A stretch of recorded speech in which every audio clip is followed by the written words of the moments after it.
গেল কত করে কেজি আজকে? এই মানুষের হাত 8 কিলো আমি 5 কেজি দিচ্ছি। মুরগির দাম 450। আবার 40 টাকা দিতে পাওয়া যায়। 550 টাকা কেজি? বাপরে এত দাম! 50 টাকা দিতে আবার আরো যে 1 টাকা পাবে না। আইলা মুরগি তো নেই। তুমি বললে চলে যাবে যাই না 1 টাকা দেব। পালার বেটে না পাইলে তুমি তো জীবন পাবা। এই আর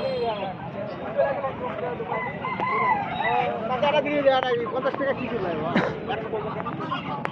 150 টাকা লাগালে তো টাকা দিবি তো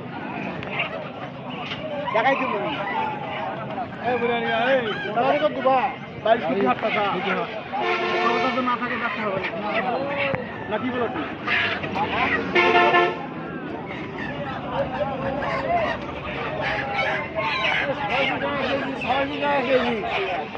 এত মুরগি না কম হাটে কি কিনবেন আপনারা কোন? 600